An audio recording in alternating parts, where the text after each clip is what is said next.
नमस्कार। आज मैं द्वितीय वर्ष कला के हिंदी साहित्य द्वितीय प्रश्न पत्र में पत्रकारिता का परिचय प्रस्तुत कर रही हूँ।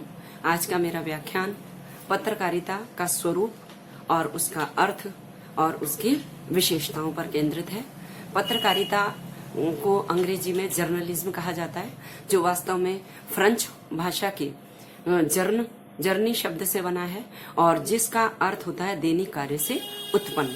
और जबकि लैटिन भाषा में पत्रकारिता के लिए ड्यूरा नालिस शब्द काम में लिया जाता है, जिसका अर्थ है दिन प्रतिदिन की आवृत्ति का कार्य।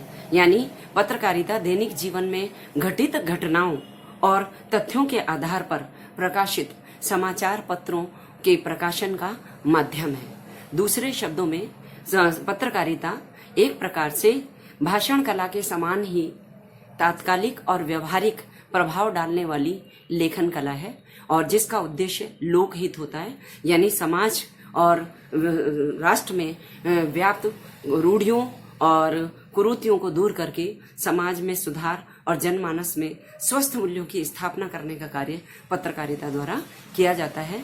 वास्तव में वह शक्ति है जिसके माध्यम से समाज, राष्ट्र और व्यक्ति विशेष में एक जन चेतना पैदा करना, जागरूकता पैदा करना और जनमत निर्माण का कार्य पत्रकारिता के माध्यम से किया जाता है। और पत्रकारिता की अपनी विशेषताएं हैं। पत्रकारिता में शब्द का बड़ा महत्व है। शब्द लिखित रूप में भी हो सकता है और मौखिक रूप में भी, लेकिन लिखित रूप में शब्द का अपना महत्व है, क्योंकि लिखित घटनाओं के विवरण के माध्यम से जनमत निर्माण का कार्य या जनमत निर्धारण का कार्य महत्वपूर्ण रूप से और प्रभावी रूप से होता है। पत्रकारिता वास्तव में किसी भी समाज का दर्पण है, जो समाज में व्याप्त गतिविधियों और घटित घटनाओं और गतिविधियों, चाहे उसमें व्याप्त बुराइयां हो, भ्रष्टाचार, कालाबाजारी, बेईमानी, उनको जनता के सामने ला करके जनता को जागरूक करके समाज में सुधार का महत्वपूर्ण कार्य करती है। एक प्रकार से राष्ट्र निर्माण के नियामक तत्वों में से एक तत्व पत्रकारिता है। पत्रकारिता की विशेषताओं के बारे में जानना बहुत आवश्यक है। पत्रकारिता के कुछ विशिष्ट के आधार हैं। सर्वप्रथम, पत्रकारिता एक सूक्ष्म शक्ति है जो किसी भी परिवेश की आंतरिक और बाह्य विश्लेषण करके मानव संबंधों का विश्लेषण भी प्रस्तुत करती है। दूसरी विशेषता पत्रकारिता की है नीर शीर विवेक की दृष्टि।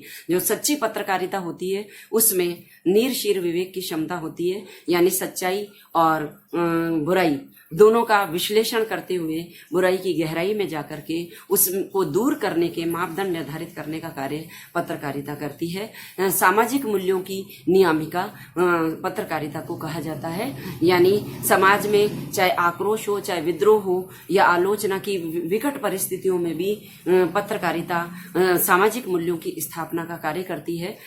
परस्पर विद्वेष के वातावरण में भी सामाजिक अखंडता, राष्ट्रीय एकता और अखंडता को बनाए रखने का महत्वपूर्ण कार्य पत्रकारिता के माध्यम से किया जाता है। पत्रकारिता प्रेरणादायक और जागरूक होती है, यानी पत्रकारिता में समाचार पत्रों में प्रकाशित विभिन्न घटनाओं, सूचनाओं, विचारों और समस्याओं के विश्लेषण के माध्यम से जनता में प्रेरणा और जागरूकता पैदा करने का कार्य पत्रकारिता के माध्यम से किया जाता है।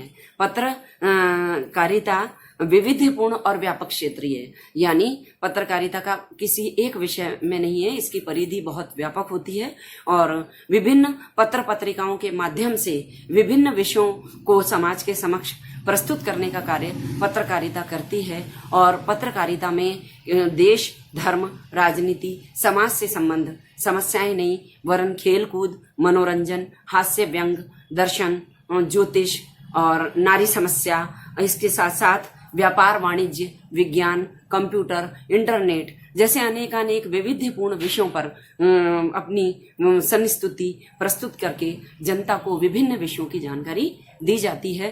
पत्रकारिता संप्रेषण का एक महत्वपूर्ण माध्यम है, जिसमें कोई शक की बात नहीं है। वास्तव में शासन और जनता के बीच में एक सेतु निर्माण का कार्य पत्रकारिता द्वारा किया जाता है, यानी समाज की सरकार के द्वारा स्थापित विभिन्न योजनाओं और विकास के कार्यों की जानकारी पत्रकारिता के माध्यम से जनता के समक्ष प्रस्तुत की जाती है और जनता की समस्याओं से सरकार को परिचित कराने का कार्य पत्रकारिता के माध्यम से किया जाता है। इसलिए ये संप्रेषण का एक महत्वपूर्ण माध्यम है।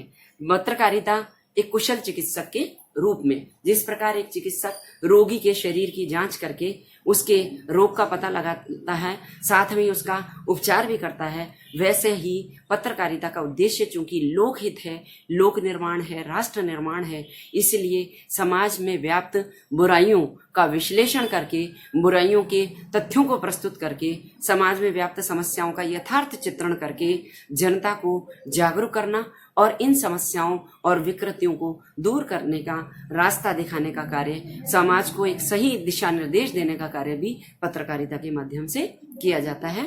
मुझे आशा है कि इन सभी विचारों के बाद आपको पत्रकारिता का सामान्य अर्थ और परिचय समझ में आया होगा। अब पत्रकारिता मुख्य रूप से पत्रकारिता दो प्रकार की होती है या उसके दो मुख्य भेद हैं, मुद्रित माध्यमी और इलेक्ट्रॉनिक माध्यमी, जिसको इंग्लिश में प्रिंट मीडिया और इलेक्ट्रॉनिक मीडिया कहा जाता है। प्रिंट मीडिया के अंतर्गत पत्र पत्रिकाएं और समाचार पत्र आते हैं, यानी समाचार पत्र जो दैनिक समाचार पत्र हैं, साप्ताहिक हैं, और उसके साथ साप्ताहिक पत्रिकाएं, चाहे मासिक हो, त्रैमासिक, वार्षिक पत्रिकाएं इसके अंतर्गत आती हैं। इन विभिन्न माध्यमों से, मुद्रित माध्यम से जन जागरण का कार्य पत्रकारिता के द्वारा किया जाता है और इसके विभिन्न प्रकार हैं जिस पर हम आगे चर्चा करेंगे। इलेक्ट्रॉनिक माध्यम यानी इलेक्ट्रॉनिक पत्रकारिता का मुख्य रूप टीवी यानी टेलीविजन, रेडियो और निजी केबल के विभिन्न प्रकार के चैनल हैं और वीडियो भी इसके अंतर्गत आता है। और इस पत्रकारिता में केवल व्यक्ति विशेष तक कोई सूचना, घटना या अभिव्यक्ति को प्रस्तुत नहीं किया जाता, वरन यंत्र के माध्यम से असंख्य जनता के बीच विशिष्ट विचारों को, समस्याओं को, किसी घटना के तथ्यों को संप्रेषित किया जाता है। यानी एक विशाल जन समूह के संप्रेषण का माध्यम इलेक्ट्रॉनिक मीडिया है और आज का सर्वाधिक प्रसिद्ध या लोकप्रिय माध्यम इलेक्ट्रॉनिक पत्रकारिता को माना जाता है।